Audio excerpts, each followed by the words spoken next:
Video کو like کریں، ہمارے چینل کو سبسکرائب کریں اور بیل آئیکن ضرور پریس کریں۔ اللہ سبحانہ وتعالی بندے کی دعا ہر وقت قبول کرتا ہے، لیکن اگر کوئی تکلیف یا بیماری ہو یا جادو کی شکایت ہو تو اس کے لیے باقاعدہ طریقے پر بیٹھ کر اپنے رب کو پکارنا، قبولیت کے اوقات میں رب کو پکارنا بہت ضروری ہے، کیونکہ جتنی بڑی مشکل ہوتی ہے اس سے نجات کے لیے اتنی ہی بڑی ایفرٹ بھی لگانی پڑتی ہے۔ اس لیے ضروری ہے کہ اللہ تعالیٰ سے بہت اچھی طرح دعا کی جائے، گڑ گڑا کر، اور اس سے پہلے اللہ تعالیٰ کی حمد و ثنا اور تعریف کے کلمات کہنا نہ بھولیے۔ سبحان اللہ والحمد للہ ولا الہ الا اللہ واللہ اکبر ولا حول ولا قوت الا باللہ۔ سبحان اللہ، پاک ہے اللہ، اللہ ہی کی تسبیح ہے، والحمد للہ، اب سب تعریف اللہ کے لیے ہے، ولا الہ الا اللہ، اور نہیں کوئی الہ مگر اللہ، واللہ اکبر، اور اللہ سب سے بڑا ہے، ولا حول ولا قوت الا باللہ، اور کسی قسم کی نیکی کرنے کی طاقت اور گناہ سے بچنے کی طاقت نہیں انسان کے پاس مگر اللہ ہی کی مدد سے۔ اسی طرح کسی بھی تکلیف اور کسی بھی بیماری سے نجات صرف اللہ سبحانہ وتعالیٰ کی مدد سے ہی ہو سکتی ہے۔ تو جہاں تک جادو کا تعلق ہے تو اس سلسلے میں یاد رکھیے کہ جادو کے بہرحال اپنے اثرات ہوتے ہیں مگر بإذن اللہ، اور اس سلسلے میں ہمیں یہ بھی یاد رہے کہ جادو کے اثرات نبی صلی اللہ علیہ وسلم پر بھی ہوئے تھے۔ حضرت عائشہ فرماتی ہے کہ نبی صلی اللہ علیہ وسلم پر جادو کیا گیا اور اس کا اثر یہ ہوا تھا کہ آپ خیال فرماتے کہ کوئی کام آپ کر چکے ہیں، حالانکہ وہ کام ابھی آپ نے نہ کیا ہوتا، لیکن اس جادو کا کوئی تعلق نبی صلی اللہ علیہ وسلم کے فرائض منصبی سے نہیں تھا، یعنی آپ کے اوپر باقاعدہ وحی آتی تھی، آپ لوگوں کو تعلیم دیتے تھے، آپ کی جتنی بھی ذمہ داریاں ہیں ان کو بہت آسان طریقے سے پورا کر رہے تھے۔ ہاں، بعض اوقات عام روزمرہ کے کاموں میں کچھ خلل واقع ہو جاتا۔ اسی طرح حضرت عائشہ رضی اللہ تعالی عنہا پر بھی جادو کیا گیا۔ اس سلسلے میں عمرہ جو ان کی شاگرد ہیں وہ کہتی ہیں کہ ایک مرتبہ حضرت عائشہ بیمار ہو گئی اور ان کی بیماری کا دورانیہ بہت لمبا ہو گیا، یعنی وہ ٹھیک نہیں ہو رہی تھی۔ اسی دوران مدینہ منورہ میں ایک طبیب آیا، یعنی علاج معالجہ کرنے والا، تو حضرت عائشہ کے بھتیجے ان کے پاس گئے اور انہوں نے حضرت عائشہ کا نام لیے بغیر ان کی ساری علامات بتائیں کہ وہ کس قسم کی تکلیف میں مبتلا ہے، اور ان سے پوچھا کہ یہ کس قسم کی بیماری ہے۔ تو اس طبیب نے کہا کہ جس عورت کے بارے میں یہ علامات بتائی جا رہی ہیں ان پر کسی نے جادو کیا ہے۔ بہرحال تحقیق کرنے پر پتہ چلا کہ حضرت عائشہ کی ایک باندی تھی جس کے ساتھ انہوں نے یہ وعدہ کیا تھا کہ وہ ان کی وفات کے بعد آزاد ہوں گی، تو اس باندی نے آپ پر جادو کر دیا تاکہ حضرت عائشہ کی وفات جلد ہو جائے اور وہ آزاد ہو سکے۔ بہرحال اس کے بعد حضرت عائشہ نے اس کو عربوں کے ایک مضبوط قبیلے کے ہاتھوں بیچ دیا اور اس کی قیمت کے بدلے ایک اور غلام کو آزاد کر دیا۔ تو اس واقعے سے بھی پتہ چلتا ہے کہ بہرحال جادو برحق ہے، یعنی جادو ایک اثر رکھتا ہے۔ برحق ہونے کا مطلب یہ نہیں کہ اس کا کرنا درست ہے، ہرگز نہیں، بلکہ جادو تو کفر ہے، جادو تو کبیرہ گناہوں میں سے ایک گناہ ہے، لیکن لوگ بہت سے اور کبیرہ گناہوں کی طرح اس گناہ کا بھی ارتکاب کرتے چلے جاتے ہیں۔ تو اس لیے اس بارے میں معلوم ہونا چاہیے انسان کو کہ یہ کس قسم کی بیماری ہے، کس قسم کی تکلیف ہے، اور اس کے مقاصد کیا ہے اور اس کا علاج کیا ہے۔ سب سے پہلی بات تو یہ ہے کہ جادو عموماً دشمنی یا حسد کی وجہ سے کیا جاتا ہے، یا کسی سے کوئی انتقام لینے کے لیے، کوئی بدلہ لینے کے لیے، اور اس کا مقصد یہ ہوتا ہے کہ دوسرے کو تکلیف میں مبتلا کر دیا جائے۔ یہ بالکل ایسے ہی ہے جیسے لوگوں کو جسمانی طور پر تکلیف میں مبتلا کیا جاتا ہے کہ کسی کو کچھ مارا جائے ہاتھ سے یا کسی ڈنڈے سے تو جسم کو تکلیف ہوتی ہے، اسی طرح روح کو بھی تکلیف پہنچتی ہے، اور روح کی تکلیف کچھ الفاظ کے ذریعے ہوتی ہے۔ جیسے عام روزمرہ زندگی میں بھی جب کوئی ہماری تعریف کرتا ہے تو ہمیں اچھا لگتا ہے، اور جب کوئی ہمیں گالی گلوچ کرتا ہے تو ہمیں اس سے تکلیف پہنچتی ہے، اذیت پہنچتی ہے، چونکہ روح اور جسم آپس میں گندے ہوئے ہیں۔ اس لیے اگر جسم کو کوئی تکلیف پہنچتی ہے تو وہ روح، اس کا اثر روح تک جاتا ہے۔ اسی طرح اگر روح پر کوئی چیز اثر انداز ہوتی ہے، کوئی کلام یا کچھ ایسے عملیات، تو اس کا اثر جسم تک بھی جاتا ہے، اور اس طرح انسان جادو کے اثر سے نہ صرف یہ کہ روحانی طور پر بلکہ بعض اوقات جسمانی طور پر بھی بیمار ہو سکتا ہے، اور اس میں بہت سے مذموم مقاصد ہوتے ہیں۔ بعض اوقات والدین اور اولاد میں، یا شوہر بیوی میں، یا دوستوں میں لڑائی جھگڑا اور ناچاکی پیدا کی جاتی ہے، اور باہم پیار محبت کے رشتوں کے اندر نفرت کے بیج بوئے جاتے ہیں۔ پھر یہ کہ جادو کی علامات کیا ہیں، کس کو کیسے پتا چلے کہ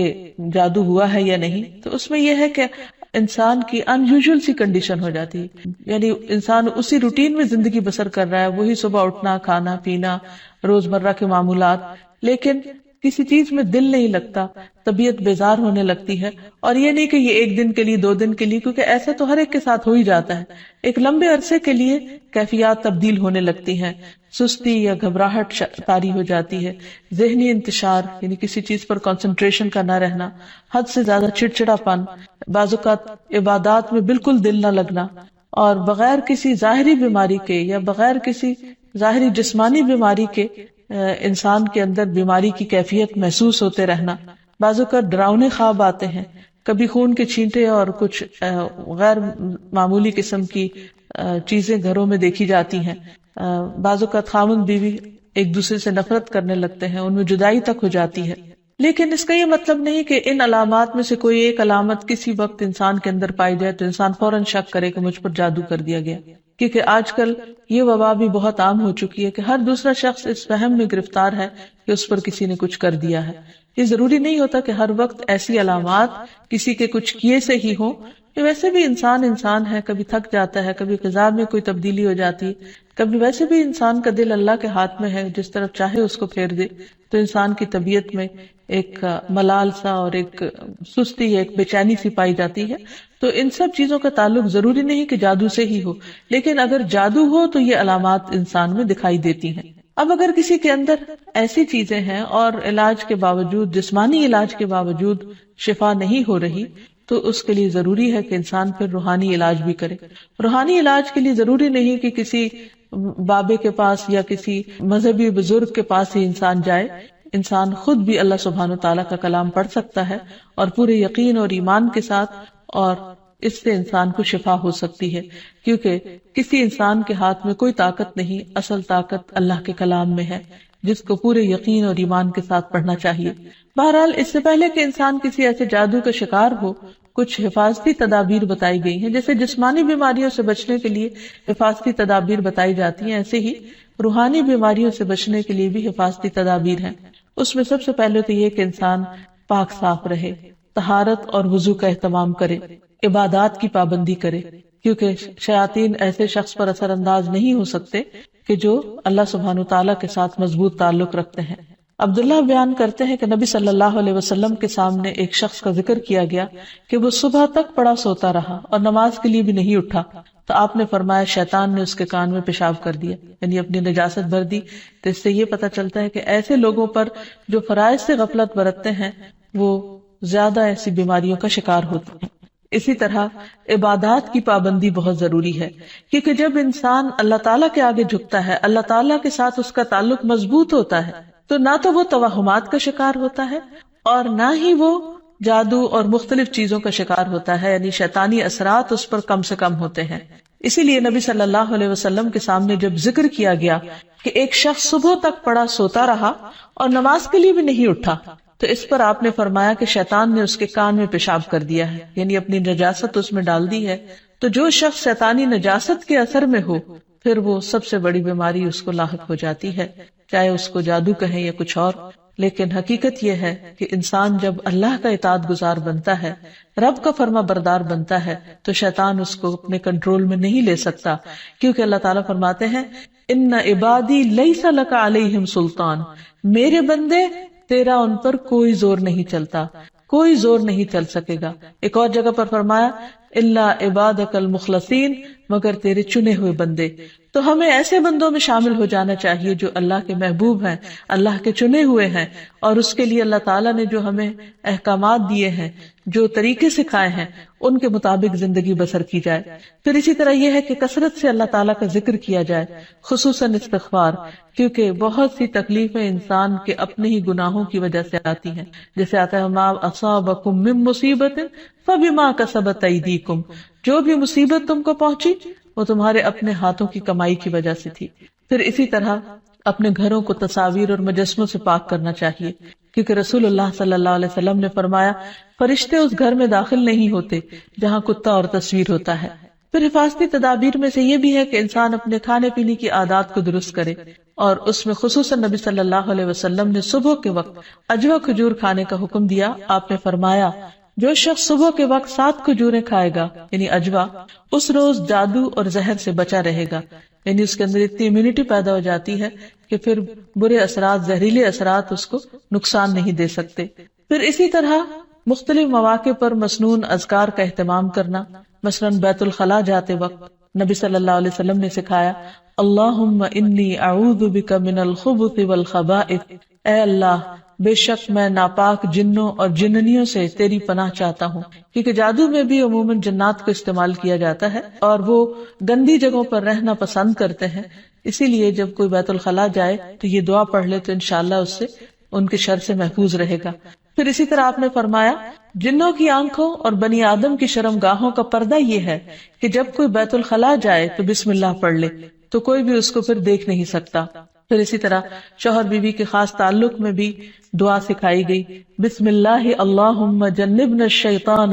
وجنب الشیطان ما رزقتنا، اللہ کے نام کے ساتھ میں شروع کرتا ہوں، اے اللہ ہمیں شیطان سے بچا اور شیطان کو اس چیز سے دور رکھ جو اس کے نتیجے میں تو ہمیں عطا فرمائے۔ تو آپ نے فرمایا کہ اگر اس کے بعد میاں بیوی کو کوئی اولاد ملے گی تو شیطان اسے نقصان نہیں پہنچا سکتا۔ اسی طرح تحلیل پڑھنا، لا الہ الا اللہ وحدہ لا شریک لہ لہ الملک ولہ الحمد وہو علی کل شیء قدیر، کہ اللہ کے سوا کوئی معبود نہیں، تنہا ہے، اس کا کوئی شریک نہیں، اسی کے لیے بادشاہی ہے اور اسی کے لیے تعریفیں ہیں اور وہ ہر چیز پر قدرت رکھنے والا ہے۔ دن میں جو شخص 100 دفعہ اس کو پڑھے گا اس کے لیے 10 غلاموں کو آزاد کرنے کا ثواب ہے، 100 نیکیاں لکھی جائیں گی، 100 برائیاں مٹائی جائیں گی، اور خصوصاً اس دن وہ شام تک شیطان کے شر سے محفوظ رہے گا اور کوئی شخص اس دن اس سے بہتر عمل کرنے والا نہیں سمجھا جائے گا سوائے اس کے جو اس سے زیادہ اس کو پڑھے۔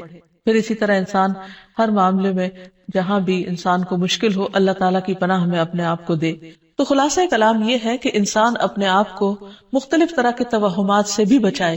اور ہر چھوٹی بڑی بات کو جادو قرار نہ دے، یا کسی کام کو کرنے کا ارادہ نہ ہو تو یہ سوچے کہ مجھ پر جادو کر دیا گیا ہے اس لیے میں اس کام کو نہیں کر سکتا، تو یہ دراصل شیطانی وسوسے ہوتے ہیں، اس لیے ان سے بچنا بھی ضروری ہے۔ بہرحال اگر ایسے وسوسے ہو یا حقیقت میں کوئی بیماری ہو تو اس کا علاج بھی بتایا گیا ہے، کیونکہ کوئی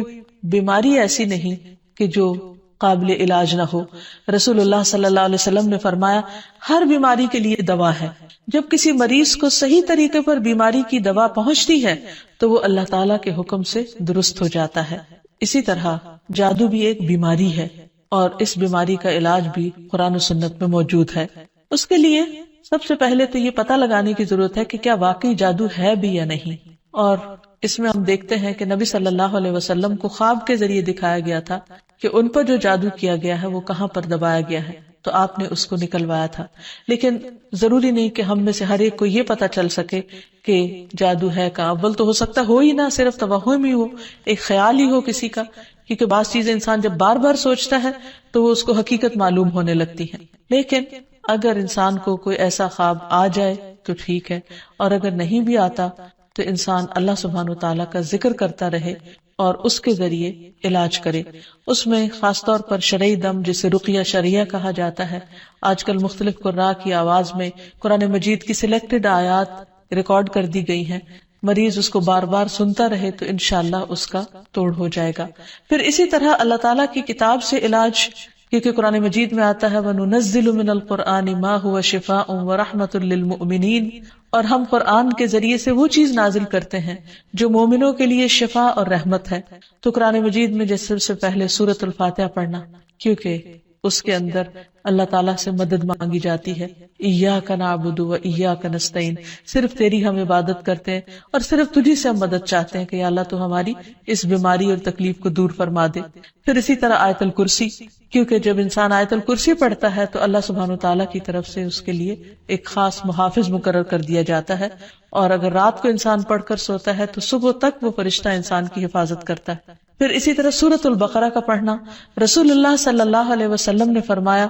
سورۃ البقرہ پڑھا کرو کیونکہ اس کا پڑھنا باعث برکت ہے، اسے چھوڑنا باعث حسرت ہے، اور اس کے پڑھنے والے پر جادوگر قدرت نہیں پا سکتے۔ یعنی جو شخص قرآن پڑھتا ہے، خصوصاً سورۃ البقرہ پڑھتا رہتا ہے، تو کسی کا جادو اس شخص پر اثر نہیں کرتا۔ پھر اسی طرح معوذات پڑھنا،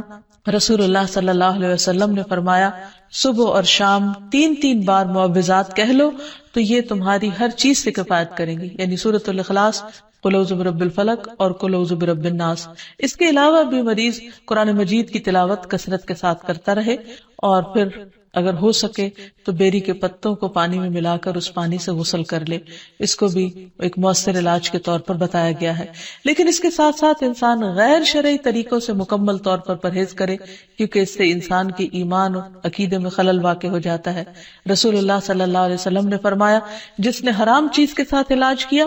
اللہ تعالیٰ اس کے لیے اس میں شفا نہیں بنائے گا، یعنی اس کو پھر فائدہ نہیں ہوگا۔ پھر اسی طرح جادو کا علاج جادو سے نہیں کرنا چاہیے، یعنی اگر انسان کو کبھی ایسا وہم ہو تو جادوگروں کے پاس نہ جائے، یا ایسے طریقے اختیار نہ کرے کہ جس سے جو ہمارے دین میں نہیں یا ہماری شریعت کے خلاف جاتے ہیں۔ رسول اللہ صلی اللہ علیہ وسلم نے فرمایا جو جادو کرے یا جادو کروائے یا جو کسی کاہن کے پاس آئے اور اس کی بات کی تصدیق کرے تو اس نے اس چیز کا انکار کیا جو محمد صلی اللہ علیہ وسلم پر نازل ہوئی۔ اسی لیے غیر شرعی جھاڑ پھونک سے مکمل اجتناب کرنا چاہیے۔ نبی صلی اللہ علیہ وسلم سے نشرہ کے بارے میں دریافت کیا گیا تو آپ نے فرمایا یہ شیطانی عمل ہے۔ اور نشرہ کیا ہوتا ہے؟ جن یا جادو اتارنے کے لیے شرکیہ یا جاہلانہ منتر پڑھنا اور یا پڑھوانا۔ تو ایسے الفاظ جس کا بعض اوقات معنی معلوم نہیں ہوتا اور یہ بھی نہیں پتا ہوتا کہ اللہ تعالیٰ کو پکارا جا رہا ہے یا کسی جن یا کسی اور شیطان کو پکارا جا رہا ہے اور اس سے مدد لی جا رہی ہے، تو اس لیے کسی بھی ایسے کلام کو پڑھنا یا کسی سے پڑھوانا درست نہیں۔ پھر اسی طرح کاہنوں اور نجومیوں کے پاس جانے سے منع کیا گیا۔ نبی صلی اللہ علیہ وسلم نے فرمایا جس نے کسی نجومی کے پاس جا کر اس سے کسی چیز کے بارے میں سوال کیا تو اس کی 40 رات کی نمازیں قبول نہیں ہوگی، یعنی اس نے اپنے دین کی بربادی کر لی۔ تو اس لیے کسی کے پاس جانے کی بجائے خود انسان زیادہ سے زیادہ قرآن مجید پڑھے، اور اگر وہ پڑھا ہوا نہیں تو آج ہر طرف بہت سی کیسٹ اور CDs اور ایسی چیزیں ملتی ہیں کہ جس سے انسان قرآن مجید کی تلاوت مسلسل سن سکتا ہے۔ ہو سکے تو مکمل قرآن مجید ایک ہفتے میں سن کر اپنے بیماری کا علاج کیا جائے۔ پھر اسی طرح یہ ہے کہ باقی دعائیں بھی جو جادو کے توڑ کی بتائی گئی ہیں ان کو پڑھتے رہنا انسان کو فائدہ دیتا ہے، جس میں خاص طور پر اور آخر میں یہ 2 خاص دعائیں جو نبی صلی اللہ علیہ وسلم نے جنات اور جادو کے شر سے بچنے کے لیے سکھائی ہیں، ان کو بار بار پڑھتا رہے، صبح و شام پڑھتا رہے حتیٰ کہ افاقہ ہو جائے۔ پہلی دعا ہے اعوذ بکلمات اللہ التامات التی لا یجاوزہن بر ولا فاجر من شر ما خلق وذرأ وبرأ ومن شر ما ينزل من السماء ومن شر ما يعرج فيها ومن شر ما ذرأ في الأرض ومن شر ما يخرج منها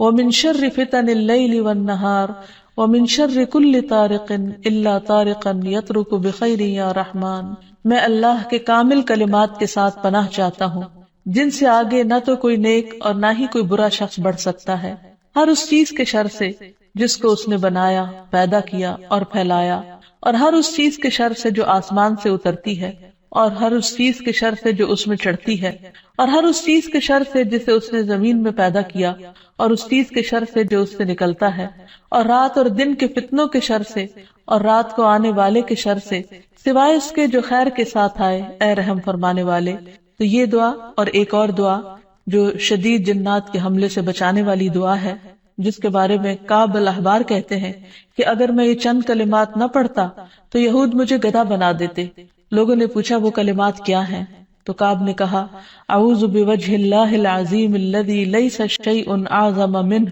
وبکلمات اللہ التامات التی لا یجاوزہن بر ولا فاجر وباسماء اللہ الحسنى كلها ما علمت منها وما لم اعلم من شر ما خلق وبرأ وذرأ۔ میں اللہ کے عظیم چہرے کی پناہ مانگتا ہوں جس سے عظیم کوئی اور چیز نہیں، اور اس کے مکمل کلمات کے ساتھ پناہ چاہتا ہوں جن سے آگے نیک یا بد نہیں بڑھ سکتا، اور اس اللہ کے تمام اسماء حسنہ کے ساتھ پناہ چاہتا ہوں جن کو میں جانتا ہوں اور جن کو میں نہیں جانتا، ہر اس چیز کے شر سے جس کو اس نے بنایا، پیدا کیا اور پھیلایا۔ پھر یہ بھی یاد رہے کہ شیطان انسان پر مختلف طریقے سے حملے کرتا ہے، مثلاً اللہ تعالیٰ کے بارے میں شک پیدا کرنا۔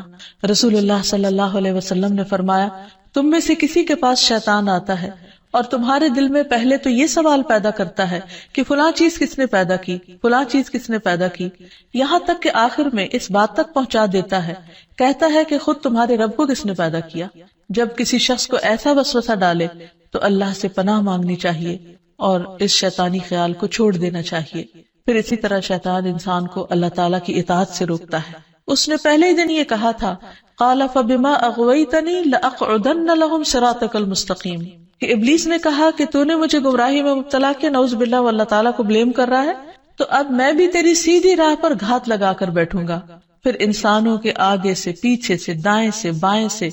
غرض ہر طرف سے ان کو گھیروں گا، اور تو ان میں سے اکثریت کو شکر گزار نہ پائے گا۔ اور ایک حقیقت ہے کہ بہت کم لوگ ایسے ہیں جو خود کو ملنے والی نعمتوں پر شکر گزار ہوں اور خوش ہوں۔ بہت سے لوگ تو بندوں سے اور اللہ تعالیٰ سے شکوہ ہی کرتے چلے جاتے ہیں اور جو کچھ ملا ہے اس کو نہیں دیکھتے۔ پھر اسی طرح شیطان کے کاموں میں سے ایک کام یہ ہے کہ وہ لوگوں کے دلوں میں فتنے پیدا کرتا ہے، لوگوں کے درمیان جھگڑے اور فساد پیدا کرتا ہے، خصوصاً میاں بیوی کے درمیان۔ اس سلسلے میں حدیث میں آتا ہے کہ شیطان کے لشکر جب لوگوں میں فتنہ ڈالنے جاتے ہیں تو ان میں سے ایک آتا ہے اور کہتا ہے کہ میں نے اس طرح کیا اور اس طرح کیا، تو شیطان کہتا ہے کہ تو نے کوئی بڑا کام نہیں کیا، یعنی اگر عام لوگوں میں جھگڑے فساد کرواتا ہے تو اس کو وہ کوئی کام نہیں گردانتا۔ پھر ان میں سے ایک اور آتا ہے اور کہتا ہے کہ میں نے فلاں آدمی کو اس وقت تک نہیں چھوڑا جب تک اس کے اور اس کے بیوی کے درمیان جدائی نہیں ڈال دی، یعنی لڑائی نہیں کروا دی۔ شیطان اسے اپنے قریب کر کے کہتا ہے کہ ہاں تو نے اچھا کیا، اور پھر اسے وہ اپنے ساتھ چمٹا لیتا ہے۔ اور ایک اور روایت میں آتا ہے کہ پھر وہ اس کے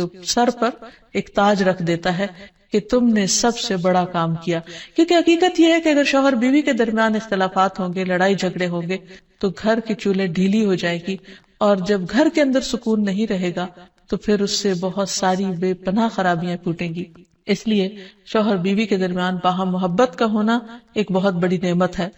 شقیق کہتے ہیں کہ ایک شخص جس کا نام ابو جریر تھا، وہ ابن مسعود کے پاس آیا اور اس نے کہا، میں نے ایک کنواری لڑکی سے شادی کی ہے، لیکن میں خوف زدہ ہوں کہ وہ مجھ سے نفرت کرے گی۔ تو ابن مسعود نے فرمایا کہ الفت اللہ کی طرف سے ہوتی ہے اور بغض شیطان کی طرف سے۔ شیطان چاہتا ہے کہ تمہارے لیے اس چیز کو ناپسندیدہ کر کے دکھائے جو اللہ نے تمہارے لیے حلال کی، تاکہ انسان پھر حرام کی طرف مائل ہو۔ اسی طرح باہم بہن بھائیوں کے درمیان، دوستوں کے درمیان عداوت اور دشمنی پیدا کرتا ہے۔ قرآن مجید میں اللہ تعالیٰ فرماتے، انما یرید الشیطان ان یوقع بینکم العداوۃ والبغضاء فی الخمر والمیسر، شیطان تو یہ چاہتا ہے کہ شراب اور جوئے کے ذریعے تمہارے درمیان دشمنی اور بغض ڈال دے، کیونکہ عموماً شراب کی محفلیں بھی دوستوں کے درمیان ہوتی ہیں اور جوئے بھی عموماً دوستی آپس میں کھیل رہے ہوتے ہیں، تو ان میں ایک دوسرے کے ساتھ پھر جو زیادتیاں ہوتی ہیں ناسمجھی کی وجہ سے یا شراب کے نشے کی وجہ سے، تو اس میں بعض اوقات مدتوں پرانے تعلقات ختم ہو کر رہ جاتے ہیں۔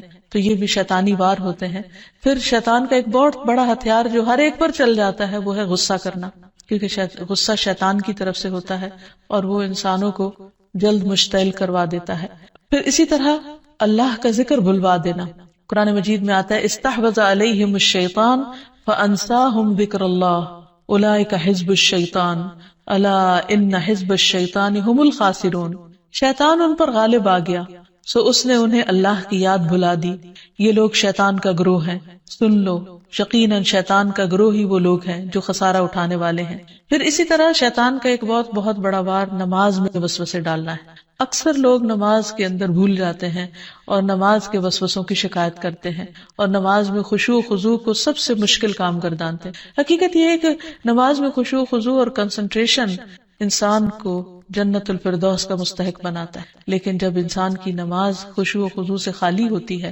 یعنی اس میں کنسنٹریشن نہیں ہوتی، تو انسان کو یوں محسوس ہوتا ہے جیسے اس نے نماز پڑھی ہی نہ ہو۔ اور جب سب سے پہلا فریضہ ہی انسان کا ڈھیلا پڑ جاتا ہے یا صحیح طور پر ادا نہیں ہوتا، تو ایسی صورت میں انسان کے دل میں کبھی بھی پھر اطمینان اور سکون نہیں آتا. تو بہرحال رسول اللہ صلی اللہ علیہ وسلم نے فرمایا کہ جب نماز کے لیے اذان دی جاتی ہے تو شیطان ہوا خارج کرتا ہے اور بڑی تیزی کے ساتھ پیٹ موڑ کر بھاگتا ہے تاکہ اذان کی آواز نہ سن سکے، اور جب اذان ختم ہو جاتی ہے تو پھر واپس آ جاتا ہے، لیکن جو ہی تکبیر شروع ہوتی ہے پھر پیٹ موڑ کر بھاگ جاتا ہے. جب تکبیر بھی ختم ہو جاتی ہے تو شیطان دوبارہ آ جاتا ہے اور نمازی کے دل میں وسوسے ڈالتا ہے اور کہتا ہے فلاں بات یاد کرو، فلاں بات یاد کرو. ان باتوں کی شیطان یاد دہانی کراتا ہے جن کا اسے کبھی خیال نہ گزرا تھا. اس طرح انسان کو محو کرتا ہے ان خیالات میں، یہاں تک کہ انسان کو یہ بھی یاد نہیں رہتا کہ اس نے کتنی رکعتیں پڑھی تھی، یعنی اس کو رکعتوں کی تعداد تک بھول جاتی ہے. پھر نماز کے اندر ادھر ادھر اس کو بھٹکاتا رہتا ہے اور کبھی اس کی نگاہ ادھر ادھر اٹھ جاتی ہے، ذرا سے شور پر انسان کی توجہ نماز سے ہٹ جاتی ہے، اور بعض اوقات انسان پوری کی پوری نماز پڑھ جاتا ہے لیکن اس میں اللہ کی یاد نام کی کوئی چیز نہیں ہوتی، کیونکہ اللہ کی یاد سب سے پہلے انسان کے دل میں ہوتی، اور اگر دل میں ہی اللہ کی یاد نہیں تو زبان سے محض پڑا ہوا یاد نہیں کہلا سکتا. پھر اسی طرح شیطان انسان سے برائی اور بے حیائی کے کام کرواتا ہے. قرآن مجید میں اللہ تعالیٰ فرماتے ہیں کہ انما یأمرکم بالسوء والفحشاء وان تقولوا علی اللہ ما لا تعلمون، کہ وہ تمہارا کھلا دشمن ہے، وہ تمہیں برائی اور بے حیائی کا حکم دے گا، نیز اس بات کا کہ تم اللہ کے ذمے ایسی باتیں لگا دو جن کا تمہیں خود علم نہیں، یعنی ایسی باتیں اللہ تعالیٰ کے بارے میں کہو جو لا علمی پر مبنی ہو. بہت سے لوگ اللہ کے بارے میں یا اللہ تعالیٰ کے احکامات کے بارے میں جھگڑتے ہیں بغیر یہ جانے کہ اللہ تعالیٰ نے کسی بات کا حکم کیوں دیا ہے. پھر اسی طرح شیطان کا ایک حربہ ہے انسان کا لباس اتروانا، کیونکہ جنت کا لباس اتروایا تھا آدم اور حوا سے شیطان نے ان کو بہکا کر، اور دنیا میں بھی وہ یہی چاہتا ہے کہ انسان بے حیائی اور فحاشی کی طرف مائل ہو. پھر اسی طرح انسان کے برے اعمال کو شیطان مزین کرتا ہے. جب انسان کو غلط کام کرتا ہے اور اس پر اس کو شرمندگی نہیں ہوتی، اس پر اس کو کوئی ریگریٹس نہیں ہوتے، تو یہ دراصل شیطان کا حربہ ہوتا ہے جو اس پر چل چکا ہوتا ہے. پھر اسی طرح انسان کو اذیت بھی پہنچاتا ہے، جیسے ایوب علیہ السلام کو جو بیماری تھی اس میں وہ کہتے ہیں کہ وَاذْكُرْ عَبْدَنَا أَيُّوبَ إِذْ نَادَى رَبَّهُ أَنِّي مَسَّنِيَ الشَّيْطَانُ بِنُصْبٍ وَعَذَابٍ، اور ہمارے بندے ایوب کا ذکر کیجئے جب انہوں نے اپنے پروردگار کو پکارا کہ شیطان نے مجھے سخت تکلیف اور عذاب میں ڈال دیا ہے. یعنی انسان جب بیمار ہوتا ہے تو اس وقت خصوصاً اس کو مایوس کرتا ہے، اللہ کی رحمت سے مایوس کرتا ہے، اور بعض اوقات اس کے دل میں ایسی ایسی باتیں ڈالتا ہے کہ جسمانی بیماری سے زیادہ انسان روحانی تکلیف میں مبتلا ہو جاتا ہے. اسی طرح بعض جسمانی بیماریاں بھی شیطان کی وجہ سے ہوتی ہیں. آپ صلی اللہ علیہ وسلم نے فرمایا طاعون تمہارے دشمن جنوں کی طرف سے ایک چوکا ہے اور وہ تمہارے لیے شہادت ہے، یعنی وہ آتا شیطان کی طرف سے ہے لیکن تمہارے حق میں فائدہ مند ہو جاتا ہے. اور شیطان کی یہ دشمنی انسان کے ساتھ، انسان کی پیدائش کے ساتھ ہی شروع ہو جاتی ہے، جیسا کہ ہم دیکھتے ہیں کہ نبی صلی اللہ علیہ وسلم نے فرمایا کہ جب بنی آدم پیدا ہوتا ہے تو پیدائش کے وقت شیطان اسے چھوتا ہے اور بچہ شیطان کے چھونے سے زور سے چیختا ہے، سوائے مریم اور ان کے بیٹے عیسیٰ علیہ السلام کے. اس کی وجہ مریم علیہ السلام کی والدہ کی دعا ہے کہ انی اعیذھا بک وذریتھا من الشیطان الرجیم، کہ میں اسے اور اس کی اولاد کو شیطان رجیم سے تیری پناہ میں دیتی ہوں. اور پھر شیطان تو اپنے کام کرتا ہے لیکن انسان کو اس کے حملوں سے بچنے کی تدابیر اختیار کرنی چاہیے جو قرآن و سنت میں ہمیں بہت اچھی طرح بتا دی گئی ہیں. سب سے پہلی بات تو یہ ہے کہ اللہ سبحانہ و تعالیٰ پر بھرپور ایمان اور توکل ہونا چاہیے، کیونکہ اللہ تعالیٰ کا وعدہ ہے کہ جو لوگ ایمان لائیں گے اور اپنے رب پر توکل کریں گے شیطان ان کا کچھ بھی نہیں بگاڑ سکے گا. انما لیس لہ سلطان علی الذین آمنوا وعلی ربہم یتوکلون. پھر اسی طرح اللہ تعالیٰ کے لیے اخلاص برتنا، ہر کام صرف اللہ کے لیے کرنا، اپنے آپ کو شرک سے بچانا. تو جو شخص ایسا طریقہ اختیار کرے گا شیطان کا اس پر بھی زور نہیں چلے گا. پھر ہر معاملے میں قرآن و سنت کی پیروی کرنا، پھر دن کا آغاز اور اختتام اللہ کے ذکر سے کرنا، اللہ کی یاد سے کرنا، اللہ کی فرما برداری کے کاموں سے کرنا. پھر اسی طرح کثرت سے سجدے کرنا، کیونکہ شیطان نے اللہ تعالیٰ کا حکم نہیں مانا تھا اور سجدے سے انکار کیا تھا. تو رسول اللہ صلی اللہ علیہ وسلم نے فرمایا جب کوئی آدمی سجدہ والی آیت پڑھ کر سجدہ کر لے تو شیطان روتے ہوئے دور ہٹ جاتا ہے اور کہتا ہے افسوس مجھ پر. آدمی کو سجدے کا حکم ملا تو اس نے سجدہ کر لیا، اس کے لیے جنت ہے، اور مجھے بھی سجدے کا حکم ملا لیکن میں نے انکار کر دیا اور میرے لیے جہنم ہے. تو اس لیے شیطان کی مخالفت اگر انسان کرنا چاہے تو اس کے لیے سجدوں کی کثرت کر دے اور خصوصاً فرض نماز کی پابندی کرے تو انشاءاللہ شیطان کا زور نہیں چلے گا. پھر اسی طرح گھر کو شیطانی چیزوں سے پاک کرنا، پھر فضول خرچی سے بچنا کیونکہ فضول خرچ شیطان کے بھائی ہوتے ہیں، نگاہوں کی حفاظت کرنا کیونکہ نبی صلی اللہ علیہ وسلم نے فرمایا کہ وہ ابلیس کے تیروں میں سے ایک تیر ہے. پھر اسی طرح اکٹھے رہنا، مسلمانوں کی جماعت کے ساتھ جڑے رہنا. رسول اللہ صلی اللہ علیہ وسلم نے فرمایا کہ جماعت پر اللہ کا ہاتھ ہے اور شیطان اس کے ساتھ ہے جو جماعت سے علیحدہ ہو اور وہ اس کو پاؤں مار کر ہانکتا ہے. یعنی جو شخص اچھے لوگوں کے ساتھ ملتا جلتا نہیں، ان کی مجلس میں نہیں بیٹھتا، ایک دوسرے کو وتواصوا بالحق وتواصوا بالصبر نہیں کرتا، وہ پھر شیطان کے وسوسوں اور چالوں کا شکار ہو جاتا ہے. اور آخر میں